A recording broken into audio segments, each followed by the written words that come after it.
I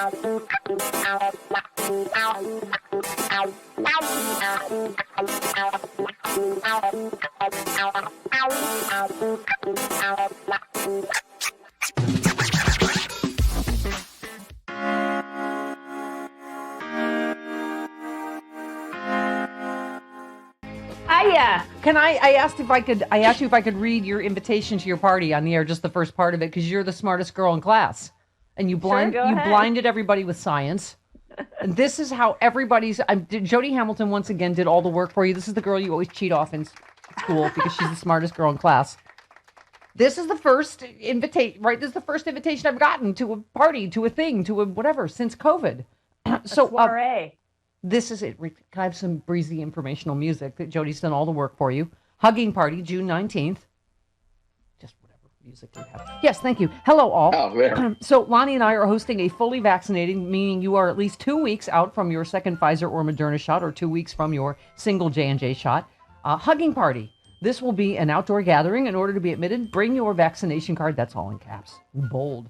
Or a photo of you holding it. This is non-negotiable. We want everyone to feel safe. Rockstar cheers for Jody Hamilton. I almost sent this to my anti-vaxxer friend and said, we're all going. See how party invitations are going to be? This is how party invitations are now. What do you think of that? I've already gotten emails from people holding their cards. Make sure you're a little. I don't know. A lot of people are trying to fake them now, Jody. I just be a little. Not my friends. Yeah. Not my friends. Yeah. Well, that's the thing. It's like I know all the people I would invite. I know they wouldn't do that. But that isn't that extra dirtbaggy, by the way. People that are going to all the trouble and expense of getting a fake vaccination card or COVID test card and trying to sneak on airlines. And how many people have they infected or killed because they're so selfish? I mean, it's just infuriating, right? If you're going to be an anti-vaxxer, own it. Right. Yeah, exactly. Don't be afraid. Yeah, what are you afraid of?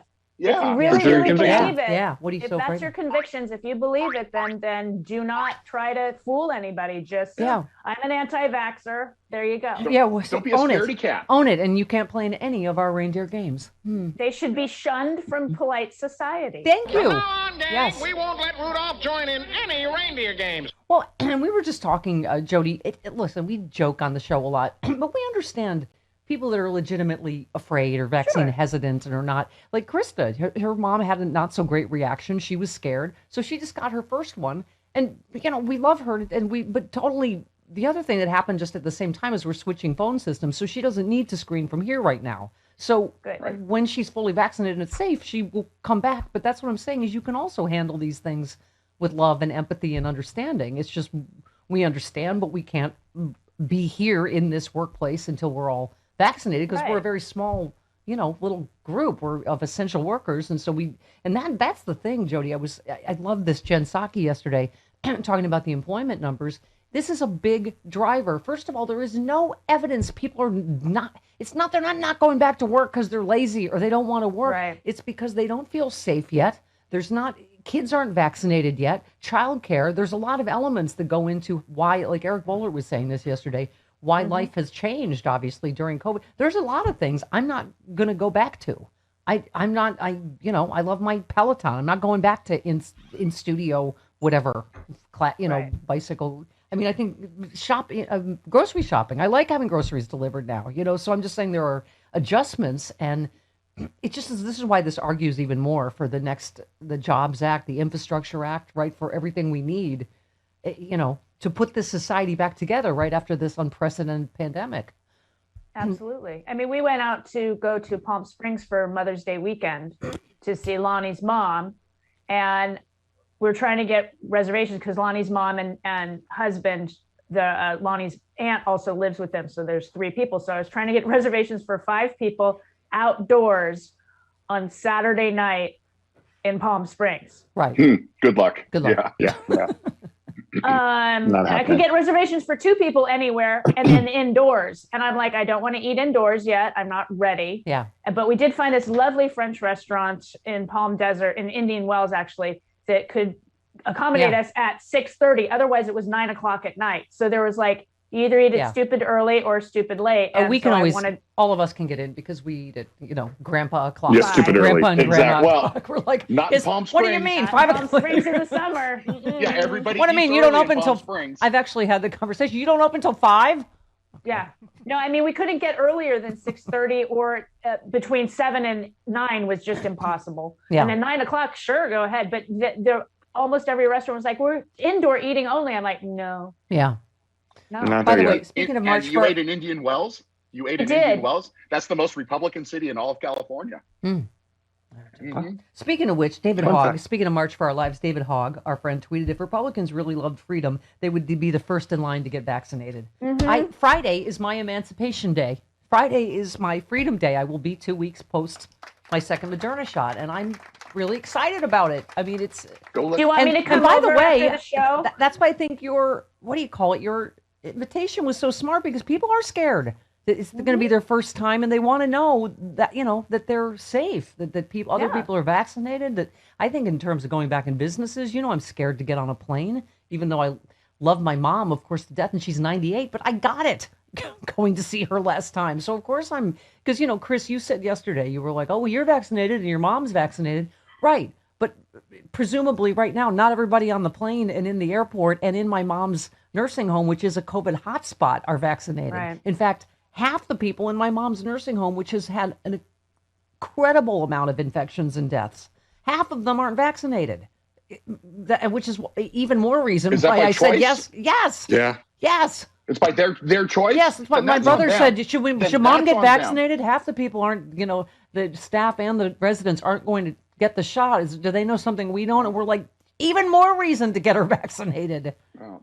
Yeah. Well, yes, your mom is vaccinated, and if the other people in her home aren't vaccinated, that's on them. That is their fault if they get COVID. That is not anyone else's fault. Right, but Chris, my point is it's not 100% even if I'm vaccinated. I'm just saying, and that's why I was saying, Jody, don't you think? It's just, I think the airlines absolutely should require it. So are you kidding? Travel will go through it's going to be great for business to know that any airport or plane you get on, other people are vaccinated and you're not going to get it. A friend of mine was on a flight like a week or so ago, and this couple just refused to keep their masks on, and they were already in air. And when they landed, they were arrested, and they have been banned from Delta Airlines from now on, and they're being fined. And that's what's been happening. And I'm all for it. If you guys aren't going to wear masks on top of not getting vaccinated, then out. Yeah, we did a story yesterday airlines are really good for them getting tough, like up to $30,000 fines. Like, no, you can't be shoving flight attendants and not putting your mask on and, whatever else you're doing on flights because I'm bringing peanuts on planes. I'm bringing peanuts. I'm bringing a Jiffy, man. Yeah. Okay, one thing that works for everybody, whatever team you're on, Pfizer, Moderna, J&J, AstraZeneca, is a sake bomb. But was this Peter Ducey gets sake bombed again? Does he she beat him down. Does he wear a helmet now? I just picture him wearing a helmet and being strapped to the swing set in the press room.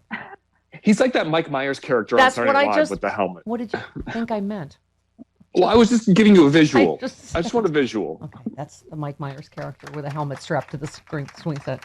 Oh, God, Jody, it's, what, only you and I can talk to each other. The smartest kids in class can't endure other, really. Okay, here she is. How does the White House know that people are just choosing not to apply for jobs because the extra unemployment benefits are so good? Well, first, let me say that we have looked at the data, and Secretary Yellen referred to this on Friday, or talked about this on Friday. We don't see much evidence that the extra unemployment insurance is a major driver in people not rejoining the workforce. Are you kidding? And by the way, Republicans always hate that. They couldn't wait to try to take unemployment benefits away in state by state, right? It's just so, they're just mean. They don't stand for anything but mean.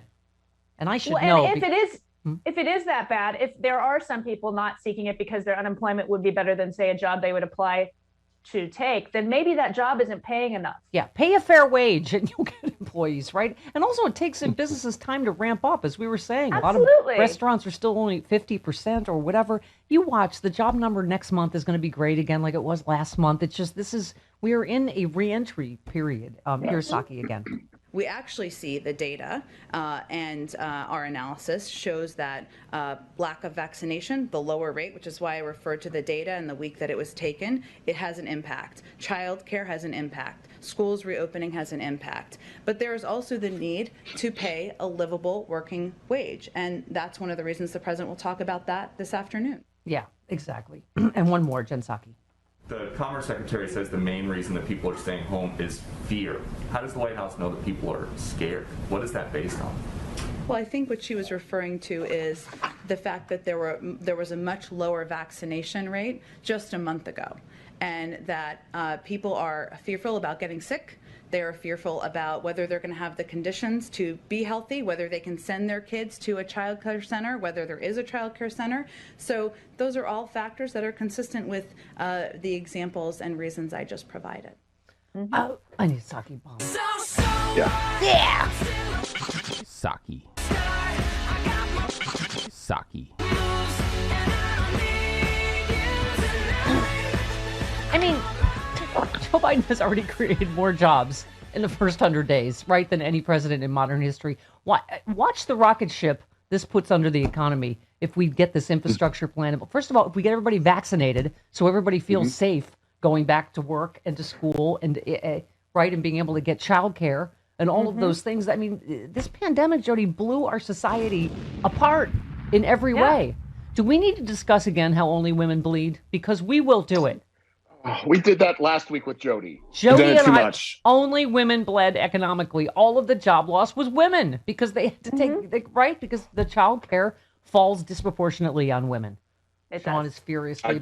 I feel like Sean is resisting. He's acting like he's trying to find only women bleed really quickly, but I feel like he's really not because. That's not what Alice Cooper was referring to economically. He was not referring to economically bleed. Well, in every way. Only women bleed in every way. Not all of them anymore. And we need help. Oh, shut up, Travis. You don't know when. I'm fine with that. That's one of the good things about getting old. That's one way to shut that song down. No. Yeah, for me, such a relief, Jody. Ooh, I can't get pregnant by a man anymore. Whoo!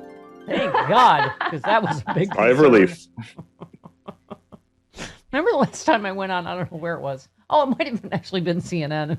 Remember, it was during the birth control pill debate, and some Fox right-wingers like, you stupid slut, you just want free birth control pills. I'm like, Google me, you idiot. Yeah, birth control pills, the main concern for middle-aged lesbians, you moron.